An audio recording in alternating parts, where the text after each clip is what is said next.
CV Sciences and one person from University of Kentucky. We're going to talk about hemp for the next hour or so, depending on the interest level of the group.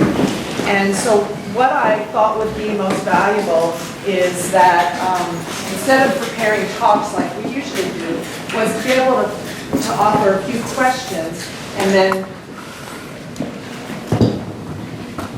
I would initiate some questions, and certain people might answer them, or they might all answer them, or they might ask questions among themselves, or if you're really impatient, please ask questions from the audience, or there will be a time for questions towards the last 15 minutes to half an hour. So I wanted to have this talk because, or panel, really, symposium, because we're in Kentucky. And I wanted to have local, I'm assuming you can hear me. Okay. Wanted to have local knowledge and involvement and talk about this industry that's burgeoning and returning to Kentucky.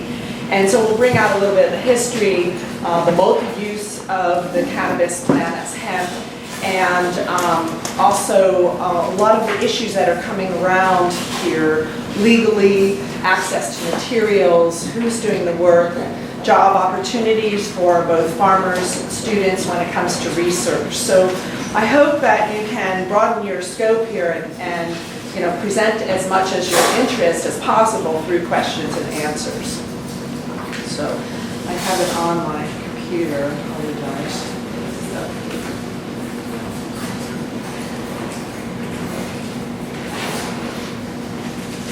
I also want to thank Sunshine's mother for introducing us to this incredible place. And I'm sure a lot of us thought, oh, it's so far away, it's going to take so much time, it's so rural, we might not have phone reception. But I think, like myself, that many of you have now really seen the blessing of being here and enjoying such a rural place with such diversity and conservation that's going on here.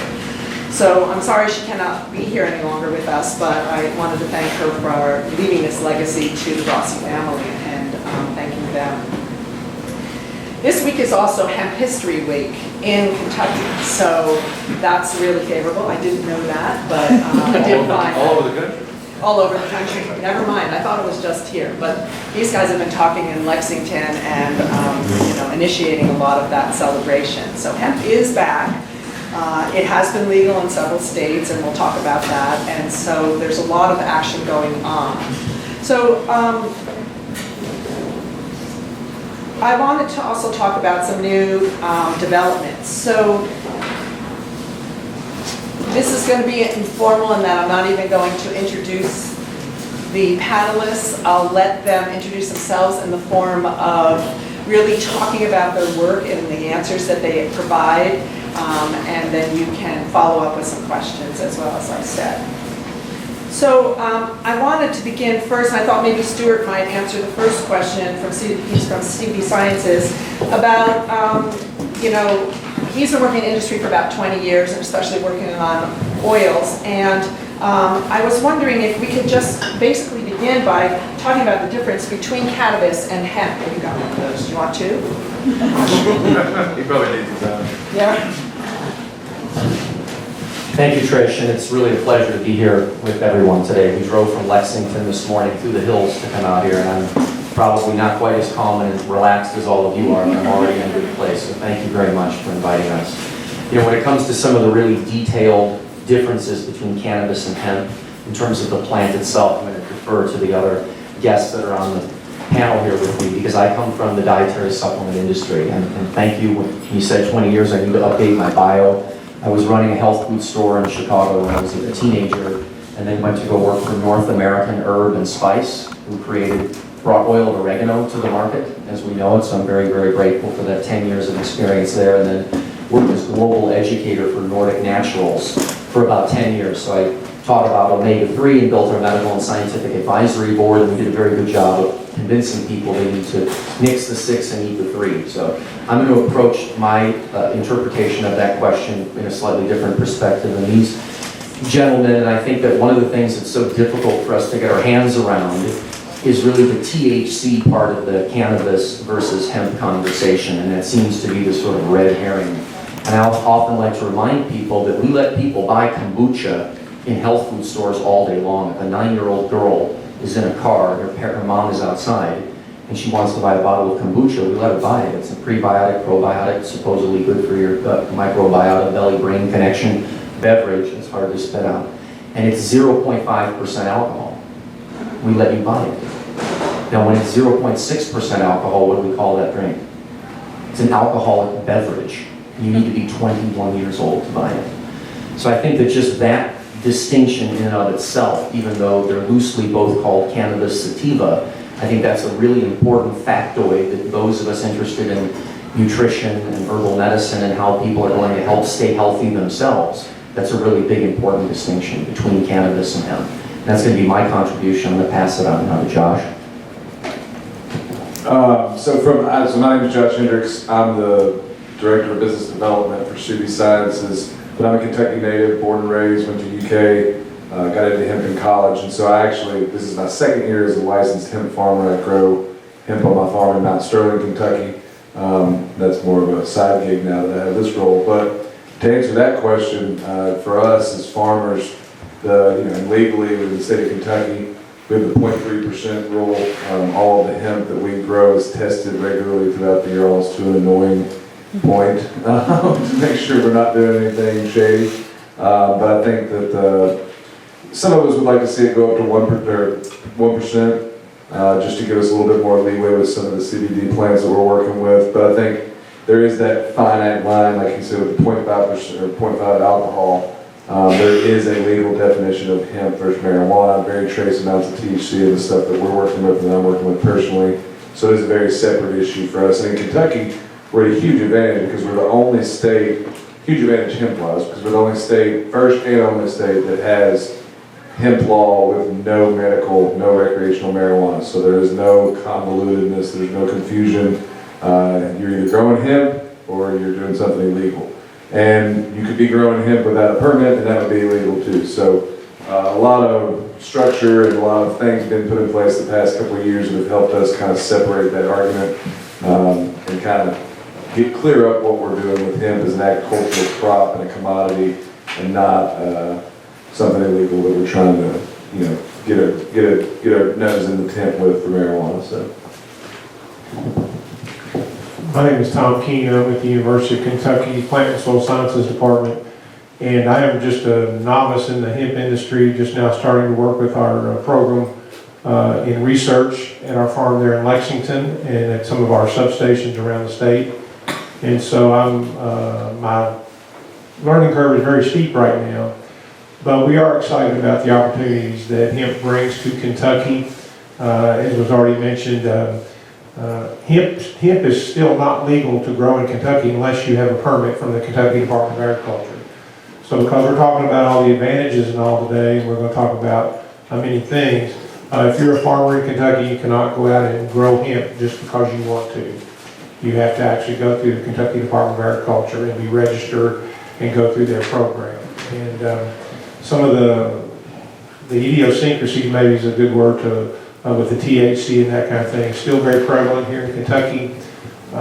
Kentucky will, in all probability, not be a marijuana legalizing state for a long, long time. It won't be that way until the pressure is put on by surrounding states.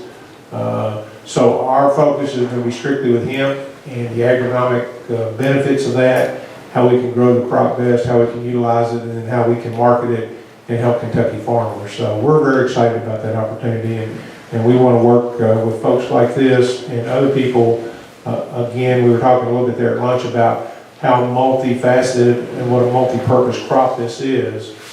And so we're just very excited about a lot of the work that's going on here in Kentucky. If I can just also add something, and I so much appreciate this format. Thank you. This was a really good call, because normally it's slide after slide, but one of the slides that we do show is, for many people that are enthusiastic about the potential power of this plant, there are large factions of those people that are very anti-agricultural hemp for some reason. They're just against the idea of it. And I will remind everybody that unless we can grow cannabis on an agricultural scale, we won't provide phytocannabinoids at a reasonable enough, low enough price to help the most desperate people that need it the most. How many of us have noticed how expensive it is to stay healthy, and all these dietary supplements and herbal remedies are so expensive? We're going to need an agricultural scale to bring the price down to help the most needy among us. The other thing is there's this argument that, well, if the cannabinoids come from cannabis sativa, they're more effective than the cannabinoids that come from cannabis sativa. I always find that quite fascinating, and having dealt with this with DHA from omega-3 for 10 years, many people believe that DHA, docosahexaenoic acid from algae, was different than DHA from cod liver oil, was different than DHA from squid, was different, when the stuff is the same. Cannabidiol is cannabidiol is cannabidiol. So the argument about the entourage effect and the cacophony of these other compounds working together, when you look at hemp, you get what we call the hemp-tourage effect. We're currently taking the seed, the stem, the stalk, the whole thing down. So the finished product is loaded with essential fatty acids. There's GLA in there in copious amounts. Spiridonic acid, which is 18,4, that drives into ETA, EPA, DPA, and then DHA. So we can maybe maintain higher levels of omega-3 tissue hoofa with the SDA and some of the other fatty acids and take pressure off of the ecosystem. This is a very good idea. In addition to the fatty acids, you get the cannabinoids from the leaf and from the trichome, the terpenes, the plant sterols, all 8 isomers of vitamin E, and chlorophyll. So the hemp is growing, sequesters CO2 out of the atmosphere. We CO2 extract the stuff and put it into a tube. It can read other ingredients, N-O-N-E, and it's loaded with all that other nutrition. So the idea that that isn't a valuable contribution to cannabis science is kind of laughable. When you think of how much juice, electricity, and energy we're spending on indoor growing, $6 billion a year, think about that. And we've generated a couple of $100 million a year in taxes. It's greenwashing. So the argument that it's either or, I think, is a straw man argument. I think that we're going to have all of our CBD come from outdoor grown agricultural hemp, and we'll have indoor grown controlled medical cannabis without pesticides done in a more biodynamic way. And that's how this will probably end up. So I hope we talk a little bit more about some of the medical uses. So I want to go back to some of the things that Josh was talking about and how Stuart defined it. You know, cannabis sativa is the same plant, but hemp is defined by the amount of THC. And so a lot of the things that I know that are going on in Colorado, where it's also legal and where we have recreational and medical marijuana, is that people are really growing marijuana, or whatever you want to call it, cannabis, and they're just reducing the THC. So I know that's a constant problem there as well, as you alluded to. So there's this continual testing and testing and testing. So as we extract, sometimes the problem becomes that the THC does creep up, and then you really can't have a product. And because of security, there's a problem with some of the indoor grow versus the outdoor grow with hemp, because you need to grow a larger amount to get to the valuable aspect. It probably will be an outdoor product. So I want to go back to ask Josh a little bit more about what about growing hemp in Kentucky? What about the farmer? If you've been in this state for a long time and you've seen that, it's mostly tobacco, you know, what's happening from the cultural aspect of the tobacco farmer and just the general response of people in order to grow hemp? Right. When I got into hemp, it was right after my family had taken the tobacco vow, which was now 12 years ago. Basically, the government said, we will pay you to not grow tobacco for the next 10 years. Or you could continue to grow it and take your chances with the market. I think we made a smart choice. So if you look at the numbers, there's 2 stats I always like to point out. The past 10 years in Kentucky, 11 years now, farming income across the board is down 40%. That's directly related to tobacco going away. The average age farmer is also 59 years old. That's a problem. Our future does not look bright if that's the case. So being able to use hemp to create interest in farming and interest in agriculture is something that I find fascinating. I think, myself included, my grandfather would have laughed his butt off 5 years ago if he told him I'd be back in Kentucky driving a tractor on a regular basis. But he's super excited because now he's like, well, now I know what to do with this farm that I was going to die and worry about who was going to take care of it and what kid was going to sell it and, that kind of thing. So I think it's brought young people back into the farming mix because they see potential, especially when you talk to them about the history of Kentucky. Kentucky used to grow more hemp than every other state combined. We used to be the hemp state. We're the bluegrass state now because hemp's illegal, but we used to be the hemp state. I always say we had basketball bourbon horses, and we're putting hemp back in that list. So I think, to answer your question, I think the tobacco farmers are the ones that we always talk about implementing this with. They have obviously resources, especially for CBD production. We talk about transplanting, growing bigger, thicker plants with more cannabinoids in them, just like they did for the first 10 years they were researching tobacco, trying to figure out how to get the most tobacco out of that plant, or in this case, or in their case, nicotine. I think that's kind of the low-hanging fruit is activating those farmers. We're working with tobacco companies that have those connections and those type of farmers who have that skill set and that knowledge of that type of farming. But I also think a big thing would be the young farmers and getting young people back interested in their family farms and really believing that they can make a career or a secondary income or whatever it may be, and something that they're interested in. I always say in Kentucky, everybody thinks hemp is cool. All my friends think it's cool, my grandparents, my parents, they all, oh, that's so cool. Kentucky farmers are growing hemp, we're first at something finally. We used to do this, it's a history, tradition. People think it's awesome, but nobody buys it. So, you have to start supporting with your wallet at some point too. Kentuckians are a little bit further removed from that organic green movement than say Seattle. So getting our Kentucky brethren to start thinking that way with their wallets is a little different than just reading about it in the newspaper like today and thinking, well, that's awesome, Kentucky's doing that. So I think the tobacco farmers are going to be an integral part, but I think getting young people involved is also very imperative. So can you speak a little bit about the organization that you have, of Hemp, the Hemp organization, and then maybe Tom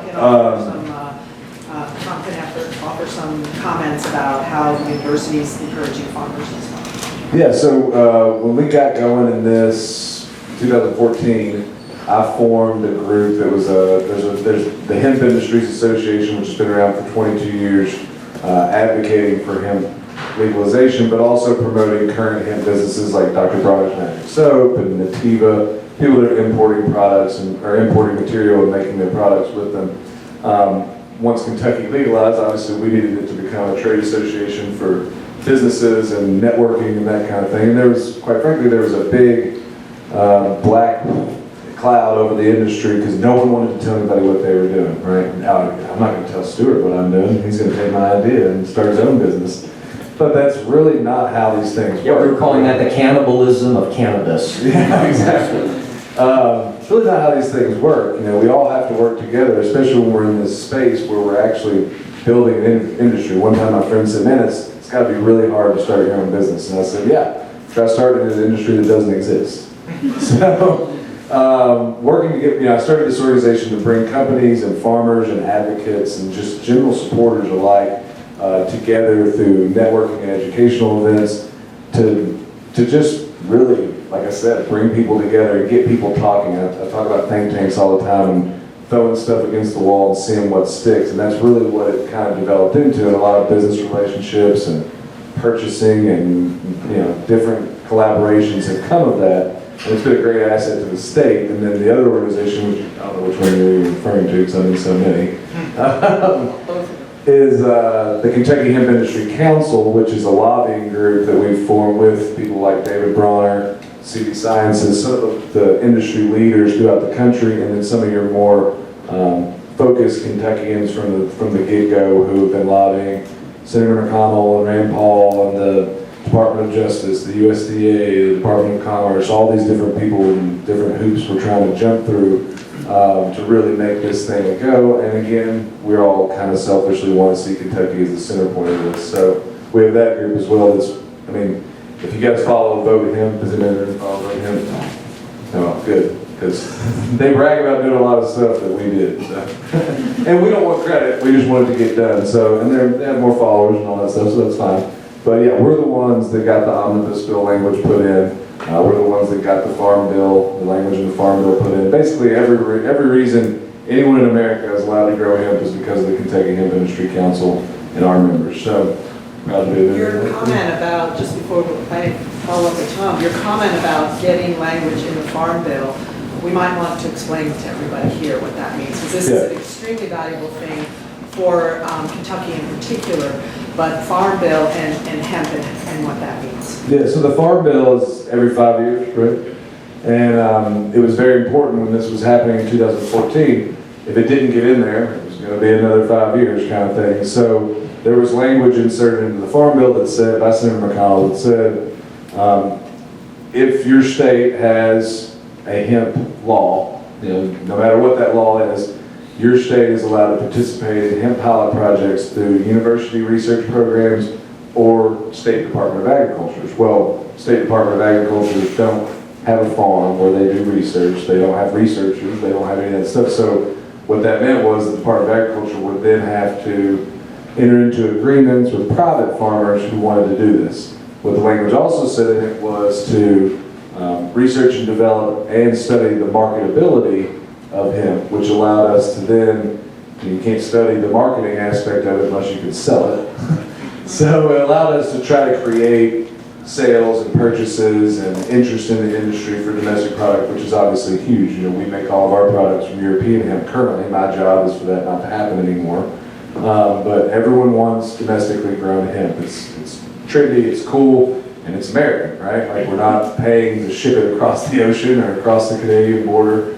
So all that stuff's kind of being developed. But I think the Farm Bill was the first language, obviously, that got us to where we are. And then, even more important, in my opinion, since then, the Omnibus Bill basically said that the federal government cannot use any federal funds to prohibit any hemp that's grown, processed, or transported that is part of a pilot project. So if I'm driving down the road in my truck and I got 30 pounds of hemp seed in the back and I get pulled over, legally they cannot do anything to me because I have a permit I can show. And it just gave us more of a sense of security to do what we're doing and keep progressing. So if you can Tom, through the university, most of the states who have hemp laws and are allowed to grow can only get access to seed if it's through a university. And Kentucky, because of this language, is a little more open. So I wonder if you can talk about accessibility, some of the risks involved, some of the obstacles that people are facing in order to get hemp going in this state, and some of the research that might be of interest. I don't remember all that. That is a long question. Yeah, no, it is. No, as Josh alluded to earlier, for many, many years, Kentucky was a tobacco state, the leading burley tobacco producer in the United States. And when that program was phased out, Kentucky farmers were looking for other alternatives as sources of income. And I won't go into that, but our previous Ag Commissioner, James Comer, was very excited about the possibilities of hemp, and he worked with Senator McConnell and the College of Agriculture at UK to get this implemented. And in 2014 was the first hemp that was planted in Kentucky through this pilot project, through the Farm Bill verbiage that Josh mentioned. And I think the first year there was 100 and some acres planted in Kentucky, 30 acres, and then last year maybe 900. This year it'll be 45 to 4,600 acres of hemp planted here in Kentucky. And that's all in conjunction with this program, administered through the Kentucky Department of Agriculture. We have a working relationship, or a memorandum, or MOU, Memorandum of Understanding, with KDA. I say we, I mean the University of Kentucky, to work with them to help administer the program, but our primary focus is the research component of that. And so as you can see, we're ramping up the acreages, and that will continue to be that way until the next Farm Bill. I was talking to Commissioner Quarles, who's our new Ag Commissioner. He's very excited about the possibilities and what will be in the new Farm Bill, and about the potentials for hemp, not only here in Kentucky, but nationwide.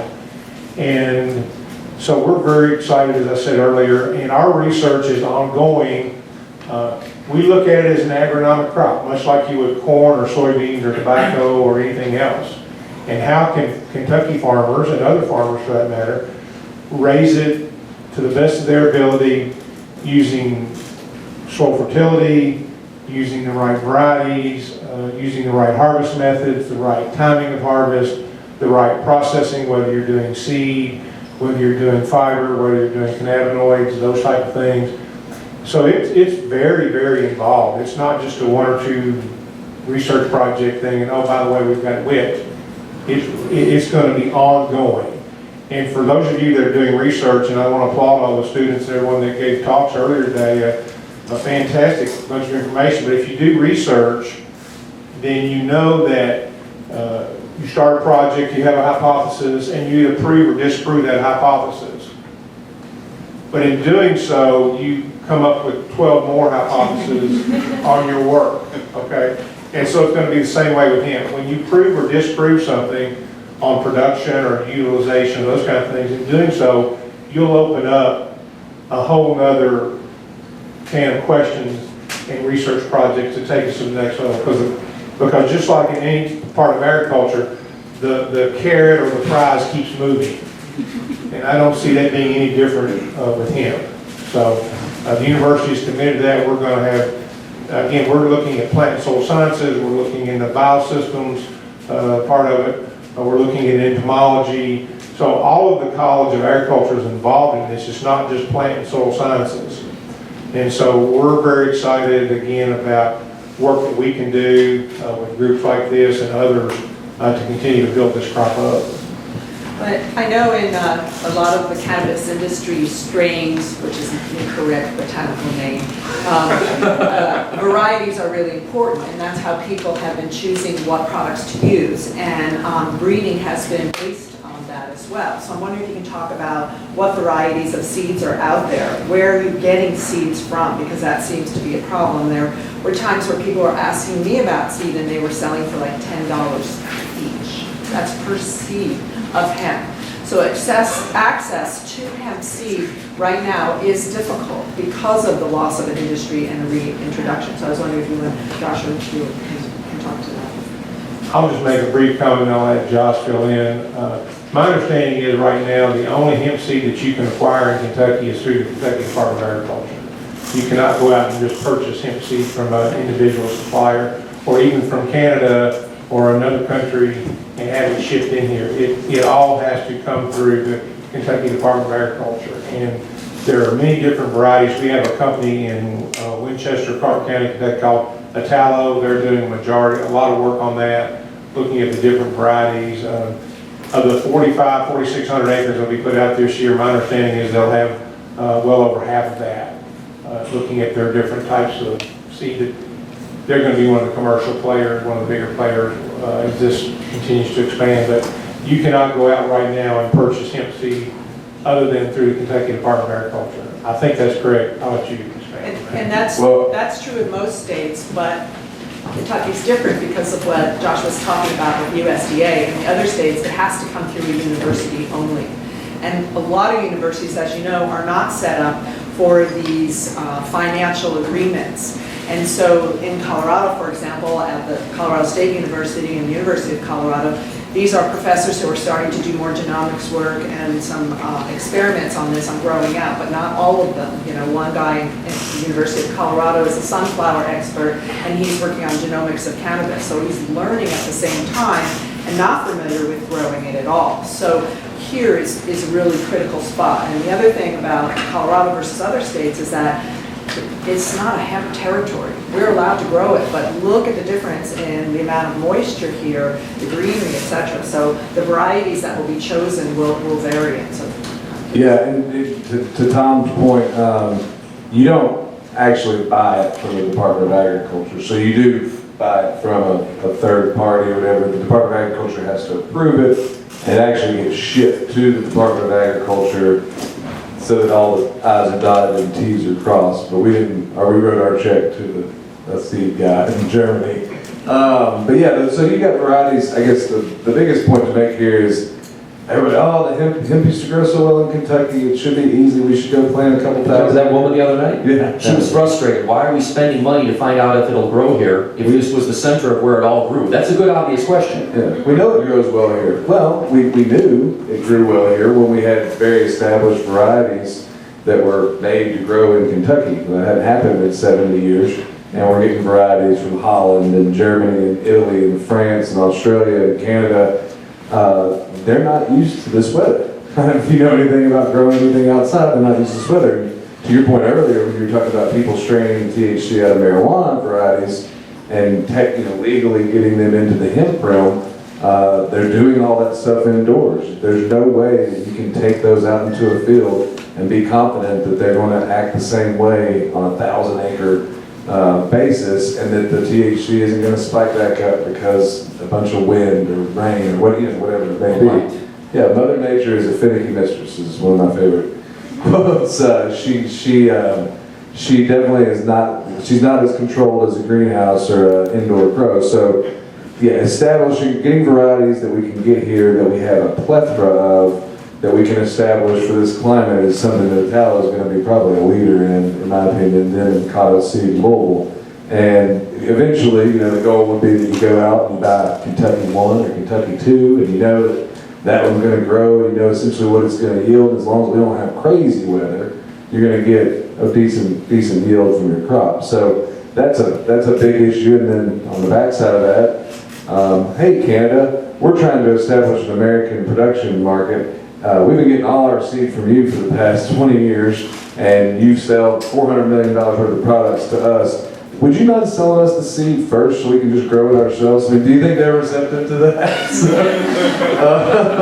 So there's going to be some interesting things that shake out in this, and some American varieties will come up. I actually own a variety of hemp myself that was an old Indian feral hemp variety, and so now having possession of things like that and being able to get it certified and get it put on the map is step one. Step two would be taking a Ziploc bag with this much seed in it and turning it into thousands and thousands of acres worth of pounds of worth of seed, right? So it's going to be a long process, as Tom said. It's not this, shot and magic bullet. It's not going to happen anytime soon. It's going to take years of research, establishing some varieties, and expanding that acreage every year to get where we want to get. So, as they mentioned, hemp is a multi-product or a it's got several products that come from it. And so we've been talking a lot about the cannabinoids and the oil. And Josh mentioned Canada, and a lot of the seed where you have in the stores, even Costco will sell hemp hearts and things like that are high in omega-3s, which Stuart was talking about before. That's in the seed.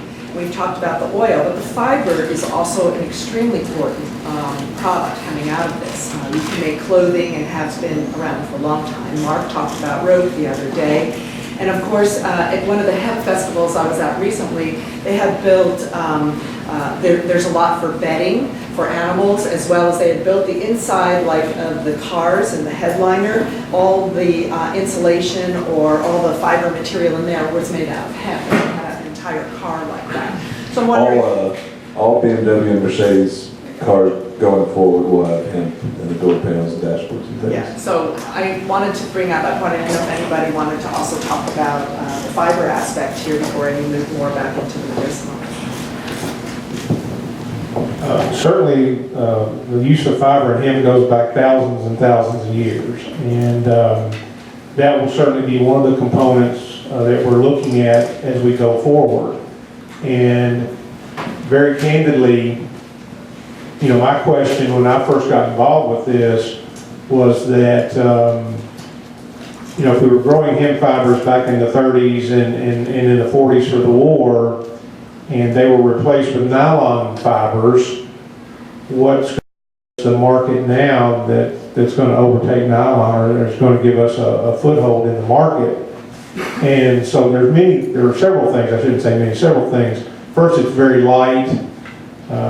First, we can grow it in a crop that is renewable rather than taking it from fossil fuel type production, those type of things.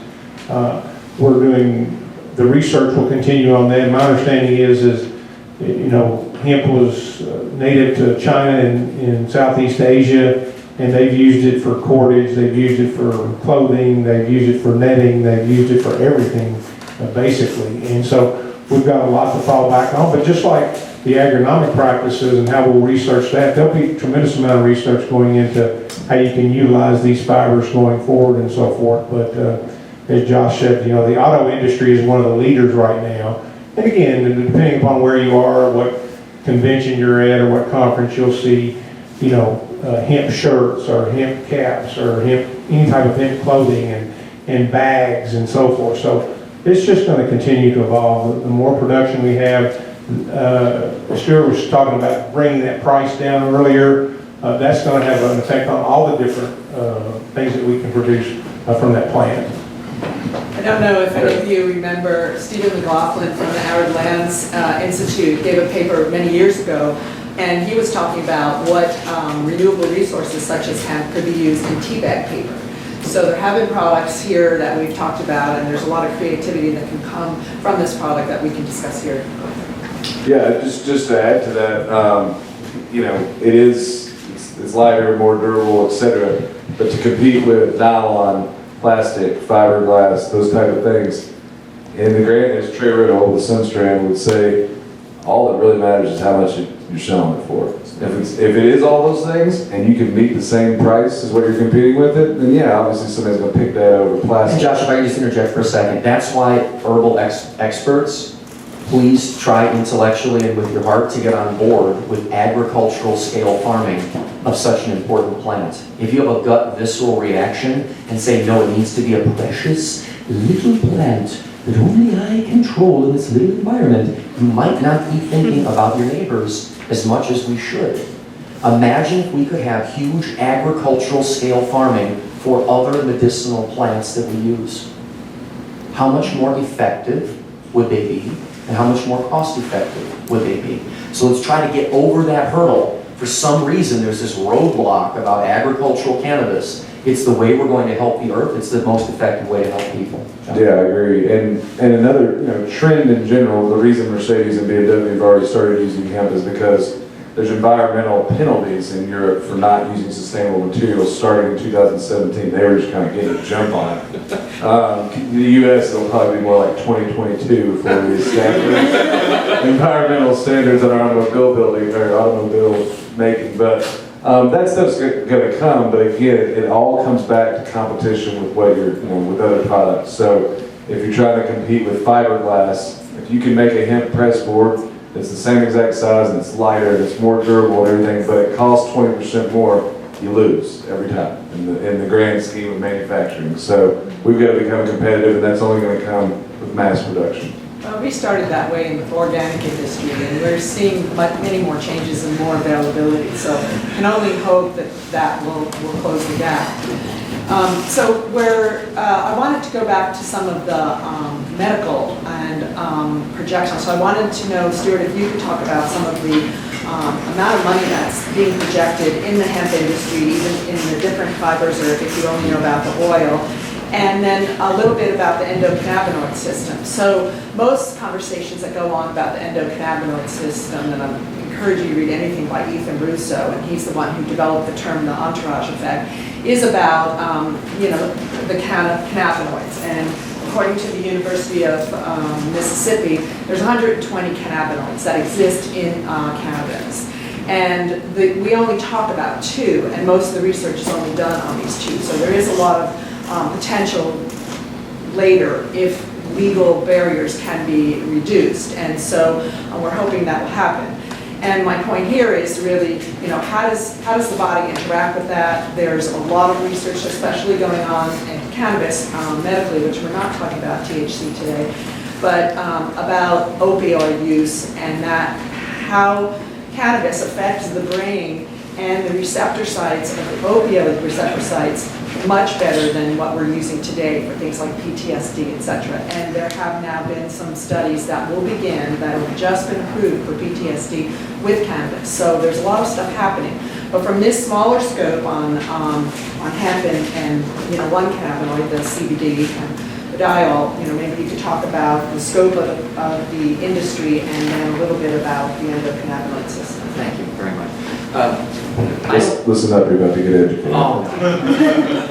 Speak slow. I don't really know. I don't think any of us really know how big the market is. And so that's another problem. So we have these challenges where people are asking, well, how much can I get if I grow this stuff? And these folks don't know yet. And then people say to us, well, how big is this market? I'm working for a publicly traded company. So when you're going to Wall Street, they want projections on how much of this stuff you think people may buy, but you don't know because it's a brand new industry. So I can share a little bit of data with you currently from our perspective. If you're familiar with spins, and you can just kind of look up and find out what's selling, what's hot, and what's not. We were up 42,000% month over month last month, which got everybody's attention over at Spins. We went from no health food stores to 700 health food stores in 1 year. We're in 10% of the stores in the country, and we're already ranked 35th. I've never seen anything like it. There's no national television advertising campaigns, not like for Prevagen. If we all see that commercial playing over and over and over, who knows if that stuff works.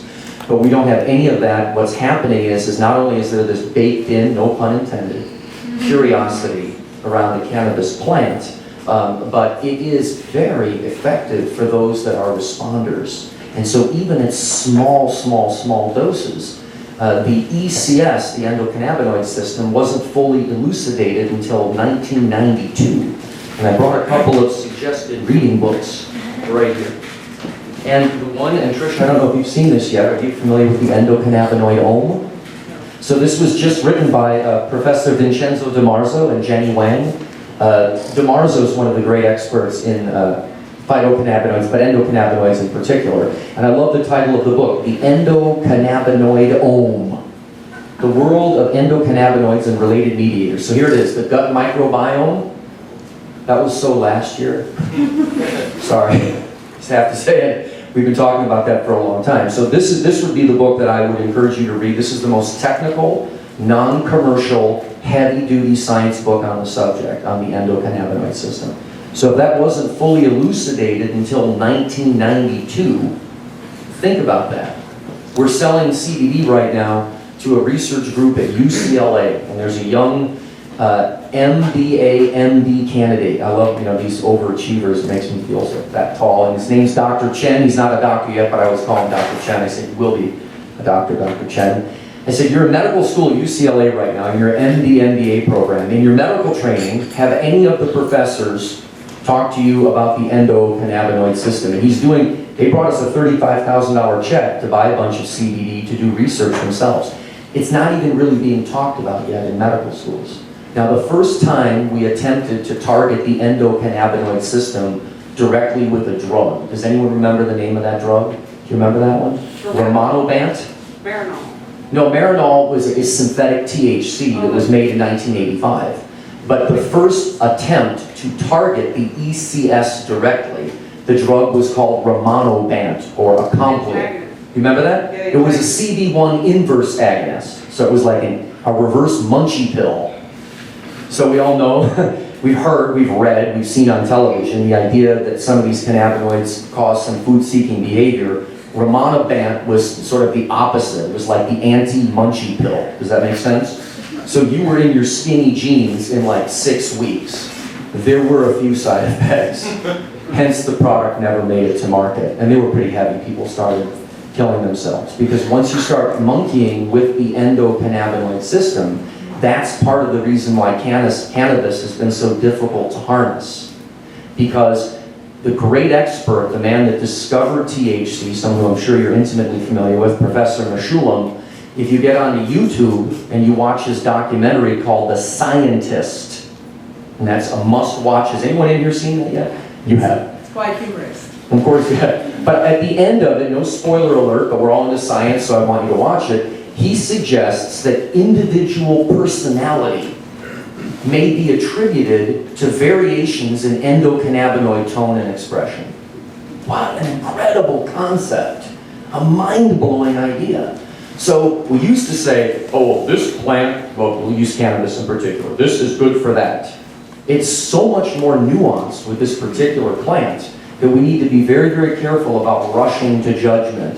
Just because something works for us doesn't mean it's going to work for somebody else. So that's why pharmacy, the pharma model, has had such a difficult time harnessing this plant. Now, the drug you mentioned earlier, Marinol, synthetic THC from 1985, they found out that it's a real poor drug. Because it's a stereoisomer and it's about a 20% binding affinity, it doesn't work. Does anybody know how they're making CBD for GW Pharmaceuticals right now? Does anyone know how they're growing their CBD? They're cloning all of it. They're calling them phytopharmaceuticals. This should appeal to this audience. They're making sure that they can fix the exact ratio in every single plant. It's another step, it's an evolution. It's remarkable.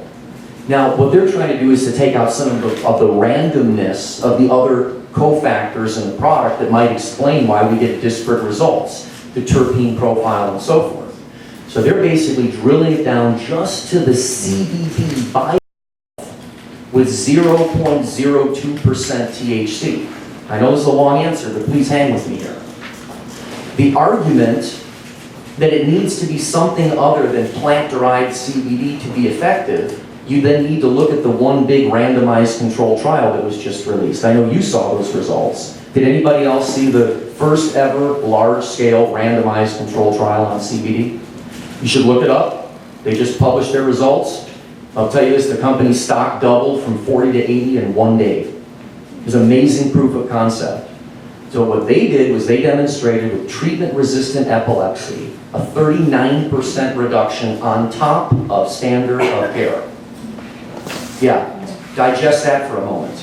You can see why Bayer Aspirin and all these big companies are salivating at those kind of results. So what we need to keep in mind is that the compound can be very effective, but to your point, because of our individual ECS, the same amount of phytocannabinoids every day in the same person may elicit slightly different reactions. I'm sure you've seen that as well. So it's really, really, really difficult because of all of the nuances of how the ECS is working that we're just starting to figure out. So I don't want to go too much further, but I want to encourage you to read this. And then the last book that I brought, were you aware that John Hicks passed away, Trish? Have you heard it? So John Hicks just wrote this book, The Medicinal Powers of Cannabis. He was one of our medical advisors. He just had a heart attack and he went very quickly, which is great. But this book he left for everybody.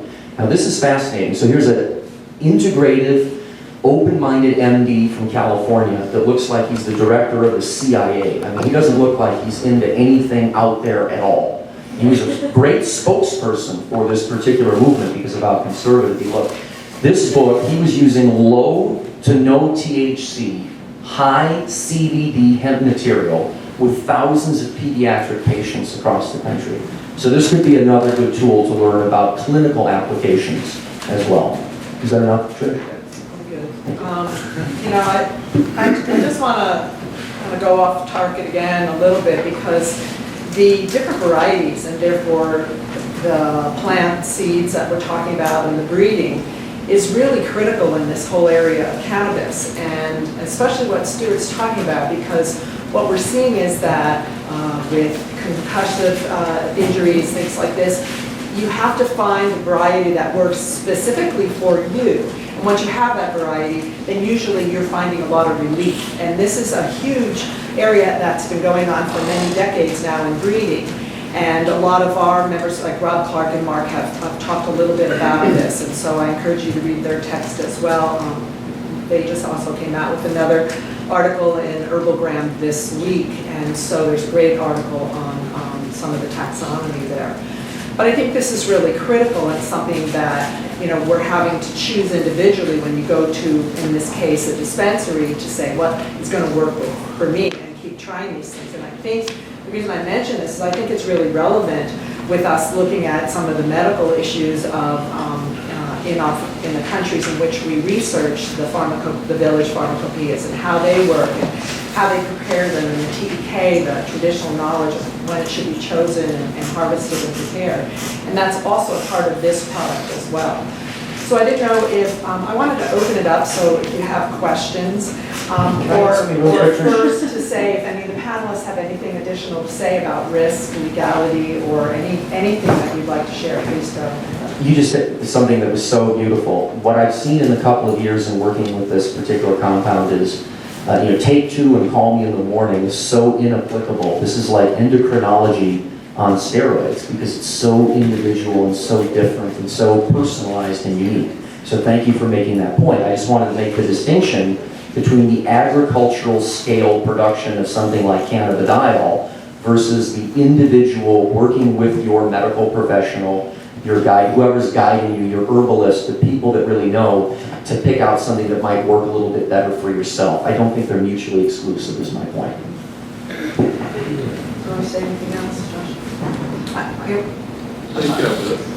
I actually thought maybe I'll explain one more thing that Stuart said in case people don't know. GW Pharma is one of the companies that has actually plant material that they've extracted, and they do have a product called Sativex in 23 countries around the world, not America, but they do have a regular pharma program.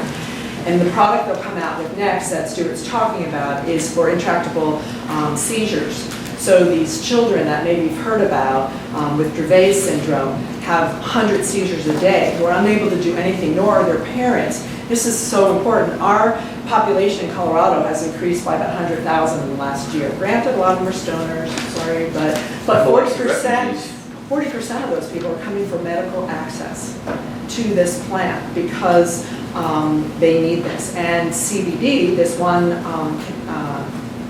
cannabinoid, is the thing that's really helping these children become absolutely normal. I've seen videos where they're normal, they become induced comas patients because they're a danger to themselves and they can't stop these seizures.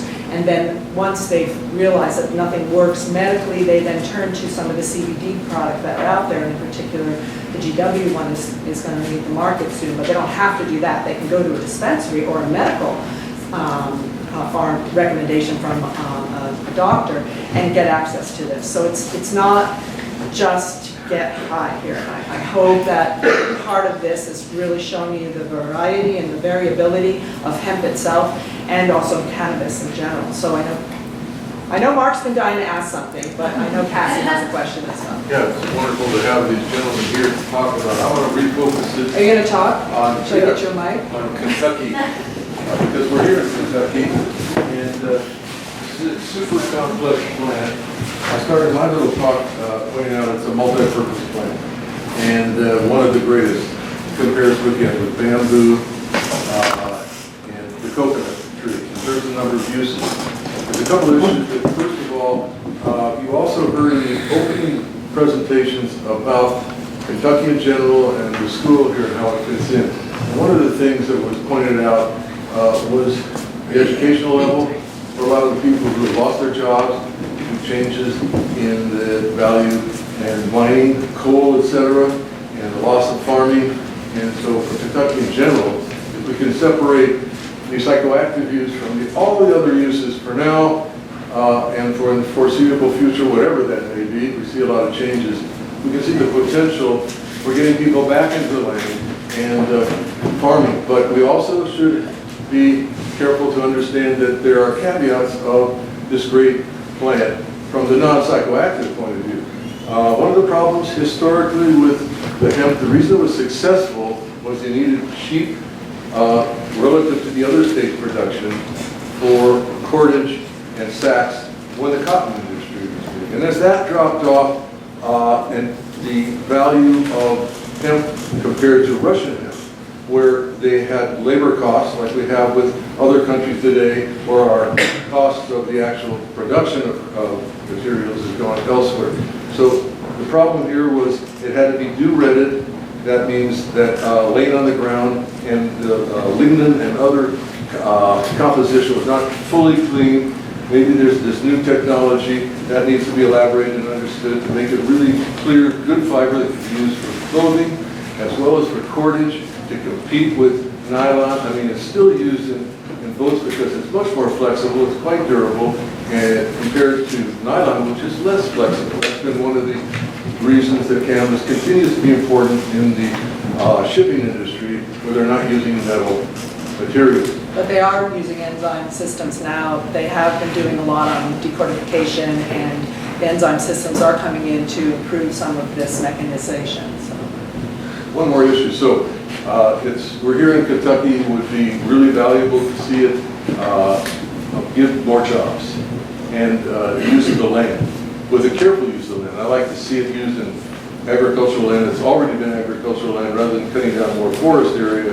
There may be some trade-offs there with regrowth areas to utilize it. So that's been one of the impacts of hemp throughout history, is deforestation, is agriculture in general. So keep that in mind.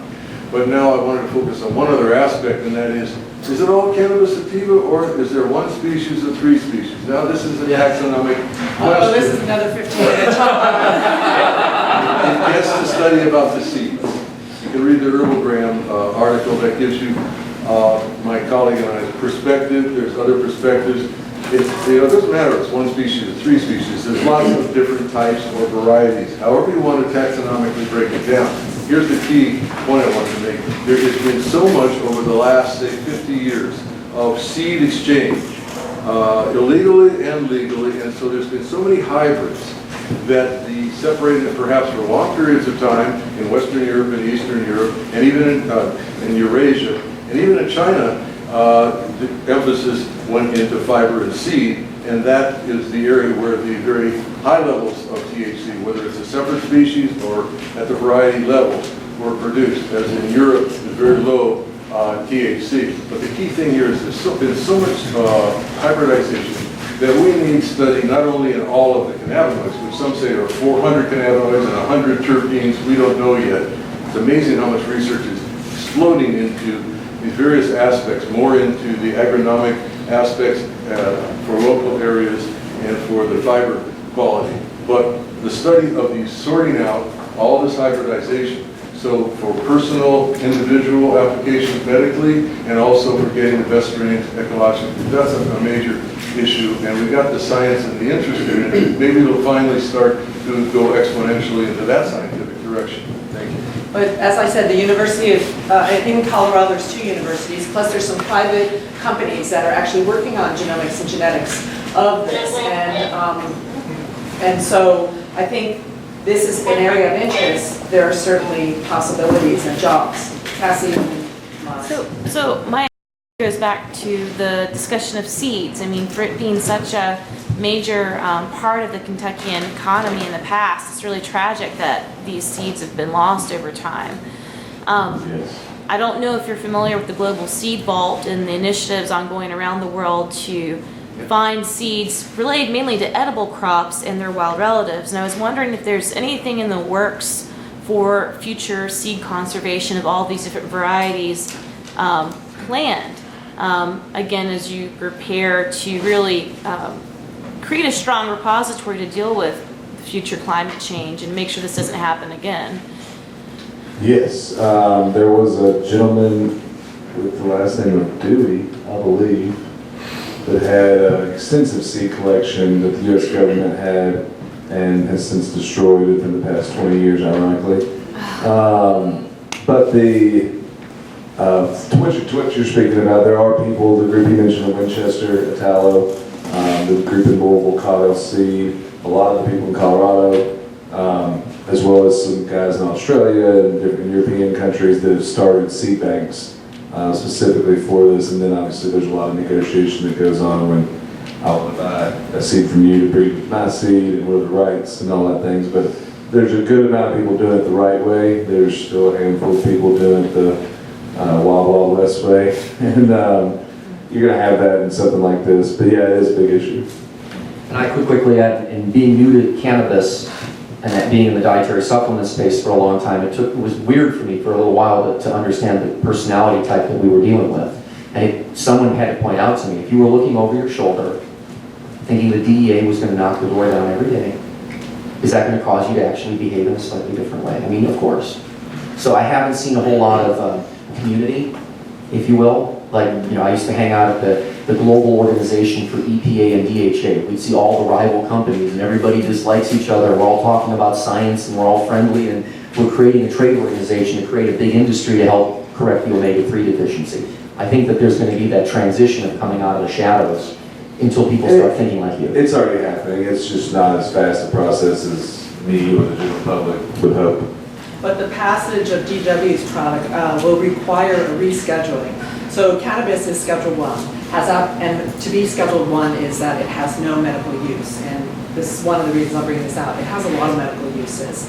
And so the government is considering this. There's been a lot of petitioning. But once UW gets their product for Gervais approved, which is pretty obvious since they've gotten the orphan drug assignment already, is that, that will require rescheduling, but only for their product. But it will open up research. So if we can get them rescheduled or descheduled, which probably won't happen, then it gets access to university studies and a little more flexibility than just having a very limited DBA license for research. Ian.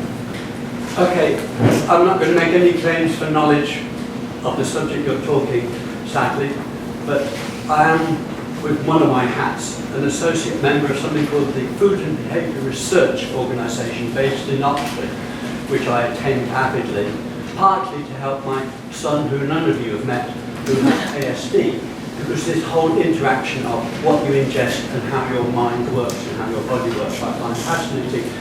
But I would like to say, therefore, that don't single out the chemical constituents of cannabis as being somehow different. There's so many other things that are just as pernicious in the sense of trying to work out how that individual is going to respond to, whether it be medical things, pharmaceuticals, pharma foods, or even just food, that we're learning that life ain't as simple as we thought.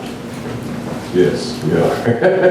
I would like to point out, though, that it's not just we're focused on this one plant, but when we discovered we have receptor sites for cannabinoids, that makes this different than ashwagandha.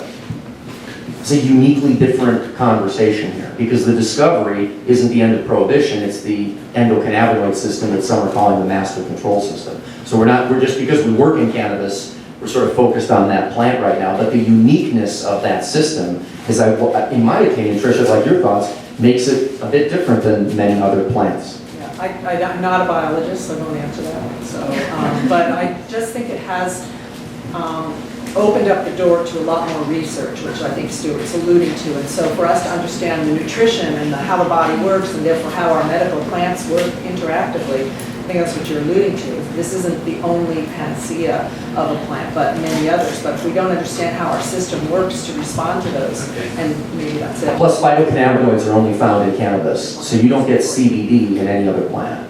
You had a question, sir? I don't know. Yeah, I had a farming systems question, and hopefully I didn't miss this. I missed the beginning of this excellent conversation. You were promoting sort of industrial scale hemp production, and I have serious doubts about whether or not energy intensive industrial scale agriculture could be sustainable. But in terms of making it more sustainable, or what are your organizations doing in terms of, is this, are you doing sort of large scale ag as usual, or do you have a sustainability twist, agroecology? What are your plans for the farming system? I'd just say something quick and then let the ag people. The big part that you missed was the difference between growing cannabis in an indoor greenhouse and the unintended consequences of that versus the agricultural scale of hemp to produce phytocannabinoids at a low enough price that we can help the vast millions of people in the world that need help. So just like we are going to have 9 billion people on this planet, we're going to have to figure out how to feed each other. Right, but are we going to do that without chemicals? Are we going to do that without soil erosion? Hemp is a really unique crop. I'm going to let these folks talk about that part of it. Yeah, I think what we're referring to is field scale commodity, that size of an operation. I think what Stuart alluded to earlier is there's a lot of people that are anti big ag, like big pharma, and people are anti big ag. Trust me, I don't know that there's a lot of people involved in the hemp industry that aren't anti Monsanto. But I think in terms of, it's kind of a double-edged sword, right? You have to have big ag to have cheap food, and you can't have chemicals and be able to produce that much food. So I'm gonna let the expert maybe talk a little more about that. Well, first of all, there are no herbicides or pesticides that are labeled for hemp right now. So that's kind of a moot point at this thing. There is research ongoing. We are looking at some things with a couple of different companies for herbicides and so forth. It is a dicot, and we have a pretty good idea of what will work and what won't work, but until it's a legalized crop, companies aren't going to invest a lot of money in promoting or putting out a product that you can't use on it. So, but because of all the uses it's got and so forth, and I know I'm probably talking to the wrong crowd, but I don't think you'll ever be able to feed 9 billion people economically without some type of chemicals and so forth. So, you know, but right now for hemp, there's no herbicides, pesticides, or anything that are legally available for the hemp crop. It doesn't need it. It doesn't really draw a lot of insects either, does it? Typically, it doesn't need it, but the more we get into it, the more we grow it, maybe on a commercial scale, we will probably tend to get insects and so forth, disease, as we fine tune those crops and so forth. But Will there be organic crops though? We can have biodynamic farming and organic crops for hemp as well, correct? there definitely be a place for organic hemp. I mean, there will be a place for that. But just like any other organically grown crop, it's going to take more labor, more intense management scheme, and that's going to drive the price up. And so, but I do believe there'll be a place for that, absolutely. Well, that'll also depend on consumer demand, but that's my question. I'm Anna Hatt from the Institute of Organic Farming in Vienna. I have a question just before this discussion now. Hemp, there are some pests connected to hemp. And Christian Vogel, which you all know very well, he has done some research about hemp in organic farming. Maybe this is interesting for you. Sure. And the other thing I would like to ask, because I was involved 15 years ago in a project about natural fibers for eco-textiles. I was dealing with flax, nettle, fiber nettle, and hemp. Yeah. And there were two big problems connected with hemp. One was the harvesting, if you harvest it for fiber purpose, and the fiber processing. So I would like to know how is this, because it was 15 years ago, how is the state of the knowledge now concerning these two aspects for textile use? Right. Obviously not my area of expertise, but I do work with Trey real closely. I would say decortication is not as hard as we once thought it was. But it depends on what you're going for. So in terms of textiles, I would say that there will never be hemp textiles made in the U.S. on a large scale. There's no textile mills anymore, right? So, but in terms of fiber, like you're talking about with bamboo and canaf and metal and things like that, more of a biocomposite material, so really hard plastic board, you know, the door panel we talked about with cars. I would see it going more that direction right now. I'm not sure if that answers your question, but I think the decortication process, the technology has come a long way with European companies, and now we have one in Louisville here in Kentucky. But that's just that's just taking the stalks and getting the fiber out of it to turn it into textiles. You still have to cottonize that fiber, and then you have to have a loom, and there's no looms in the U.S. anymore, so you're still dealing with the economics of textile manufacturing, which is why everything we wear is made in China or wherever. So I think that's still probably a problem. Cassie? So, as president of society, one of my big concerns is the future of jobs for our students, for the economic botanists that are in school now, for recent graduates. They have a diversity of training from horticulture to field studies to botany to biotechnology, as we learned today, to phytochemistry. And, you know, I'm curious about your insight or opinion on where students with this sort of training might find a place in this new and emerging industry. Do you think that there will be a role for economic botanists and ethnobotanists in this industry? And do you have any examples of, you know, ways they could explore this more through internships or other job opportunities? Yes. I can use all the help I can get. No, I definitely think that, you know, we talk about one of the reasons Jake Comer, who mentioned earlier, former ag commissioner, and our current ag commissioner, who's a friend of mine, really understands the economic impact this can have on the state. You know, there's hundreds and thousands of people in Kentucky that retired from tobacco companies. And there's jobs that are created through the processing aspect. There's jobs that are created on the farm. There's university research type jobs. I think that's a big thing. Companies like ours, we do a full traceability seed to shelf. And so having the right people from all the aspects that you mentioned is going to be imperative to us and to all the other companies trying to do what we're doing once kind of the company, the intercompany workings are set up, which everything's still in startup phases right now. I think that'll be very prevalent for sure. Can you talk about Leah Black? Did you get some? Yeah, well, I can talk about that. Go ahead. So CV Sciences, this is our second year now. We actually fund the first and only graduate student in the country studying hemp from an agronomy standpoint, and she's studying cannabinoid production. So what methods, planting, what varieties, what different techniques. That's not me, but she's studying all different types of things to see how do we get the most cannabinoids out of the plant. No different than how do we get the most nicotine out of the tobacco plant, or the most corn cobs on a corn stalk. You know, she's studying all of that. We support that. The funding and that research is all public. So for us, it's not about, we want to get this information and keep it to ourselves. That right now in the initial years, that's the most important thing, is making it more available, getting the public more educated, getting the farmers with the ability. And I can go to my extension office and say, hey, I'm thinking about growing some corn. I've never done that before. And they can hand me a booklet that will tell me how to grow corn. That kind of stuff has got to be established in the interim. And then once that happens, we'll pick people from that and from different programs around the country like yours to kind of come in and help us, the novices like me that don't know anything about farming or botany or horticulture or anything like that, to help kind of pursue that. So, And in the dietary supplement space, if I can add, if you go to PubMed, there's 1,482 papers if you type in cannabidiol. When we hired a new educator at Nordic Naturals, and they get paid very well to travel around and give lectures, and it's a good career.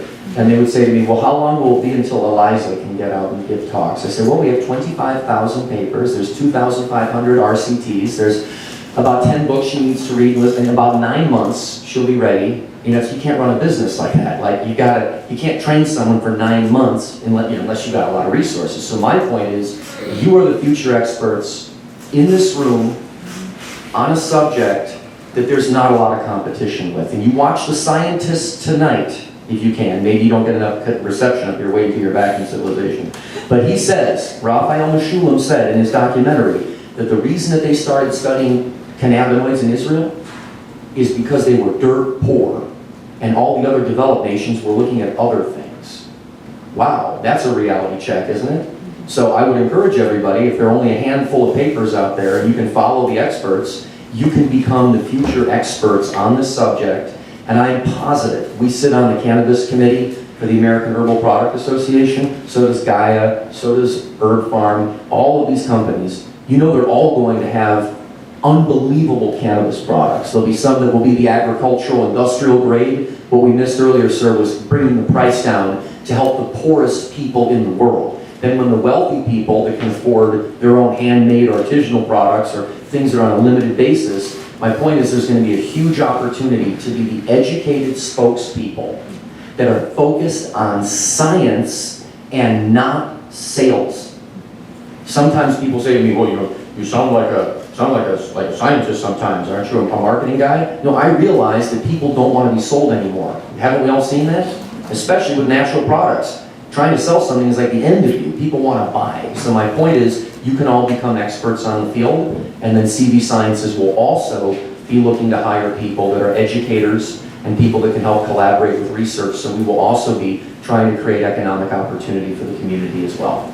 Yeah, I say all the time, I just turned 31. I was still 30. Young. But I always say I wish I could go back to being 18 again and go back to UK and study hemp, so that in 5 years, 6 years, I could have a master's in this and would be able to pick my job. This thing's not going to go away. And so the people like Leah and the people that follow her and the people that get involved in these early stages, especially the young people and that are educating themselves both at school and in the workforce, I think that's going to be a big opportunity for them. Miles, I'm sorry, you asked. Okay, one more question unless anyone else has one. I just wanted to point out also, like we were talking, the comment has been that, like cannabis is the only plant herb that has phytocannabinoids. But it is also, and right now in universities it's really difficult to study them. But we could also be studying how other common herbs have CB1, CB2 receptor activity, and so that's maybe a good way for us to get involved right now in the endocannabinoid system, and how herbs that we're all familiar with have an effect in this endocannabinoid system. They all have varying degrees of affinity. I mean, Right. transresveratrol has effect, but that's not the reason why it works. So, in fact, this particular book would be ideal. This one I was recommending, the endocrine. But to your point, yes, learn about the ECS now, because almost everyone I talk to in a pot shop, I'm sure you've seen it too, anyone that says I'm a cannabis expert, and I ask them one question about the endocannabinoid system, 99.999% of the time, what comes out is inaccurate.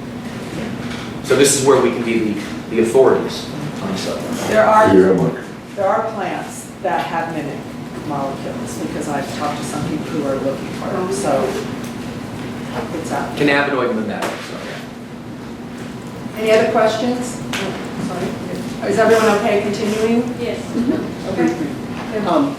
For a farmer, how much sort of farm machinery and technology has to be changed to make the transition from something like tobacco into a hemp?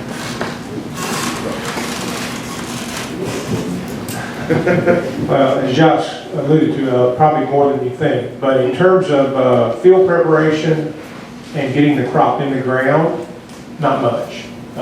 That machinery is readily available with some minor adjustments and some scaling up and so forth. But in terms of harvesting, that's where we're going to need some probably specialized equipment, and there's ongoing work at the University of Kentucky for harvesting seed and seed alone, harvesting seed and then harvesting the fiber for a dual purpose crop, harvesting fiber alone. One of our technicians that works with Leah has invented kind of a retting machine, artificial retting machine to get the fibers out and so forth. So establishment and that type of thing, we're in pretty good shape. Harvesting and that type of thing, we've got a ways to go yet. And some of those have been developed, like in Canada where Manitoba Harvest does a lot of the seed. They just kind of go by and take all the seed, and then I've seen some in Amsterdam where there's these gigantic machines that go and get the fiber like this, and there's nothing there. And these are not short plants. These are, as Tom says. Those are not cheap machines. Yeah, that too. I mean, that's part of the economics. Yeah. You can say, gee, I'd love to grow it, but then you have new capital investment, and you may not have that anymore. Well, this is where the business part of it is a stone cold reality. Yeah. As a guy that spent every penny on non-GMO organic food myself, just so the audience knows, that doesn't necessarily translate into my interest in helping people that live in the ghetto. Because that's become my #1 focus, are the poorest people in this country that need nutrition, need help, and they're totally left out because of the price of the stuff. Well, you sort of answered it. I was wondering about harvest. If it was something like corn, where it sounds like you're mostly interested in the seed right now in Kentucky, and if, like the corn, I mean, they harvest the ears and then they just shred, the stalks and leave them in the field. That's correct. But when a corn plant begins to die back and those kernels of corn are on that ear, the ear will fall over on there, and they will stay in place. Right. When hemp seed matures, it will begin to shatter and fall to the ground. So you have a very fine window of opportunity to harvest that seed. And then when you look at the flower itself, as it begins to mature, the seeds on the bottom will mature quickly, or they'll start to mature first and then the middle and the top. By the time the seeds at the top are mature, the ones at the bottom are already shattered and fall to the ground, and the doves are loving that. And so when do you harvest? When is the optimum time? Well, you've got immature seed at the top, you've got very mature seed at the bottom, and the middle might be just right. So how do you work that in and get that? So again, that's just one small component of it. And then again, as I mentioned earlier, we have fiber-only varieties that we're looking for fiber. We want long stalks, and we really don't care about seed production. We want seed for oils and cannabinoids and those kind of things, and seed stock to go back and reseed with. which is going to be probably one of the biggest players. And then can we have the plant that we can do both with? And so we're looking at all the different components. And there's harvesting techniques that, like he was talking about for the grain, figure out modified combines to get the seed. People like us that are looking for the flowers, there's certain varieties where the stalk's so big, you have to go out there and cut it by hand right now. And I know one of the reasons tobacco got as dormant as it is, it's hard to get people to go out there and do that kind of work. So modernized farming has got to be kind of the method we're pushing towards in terms of large scale stuff, whether it's for the flower or the seed. And then the fiber is easy because it's more like a hay method. So thank you everyone for your attention. Thank you Yeah, thank for you all. coming such And distance. thank you. So I- Thank you.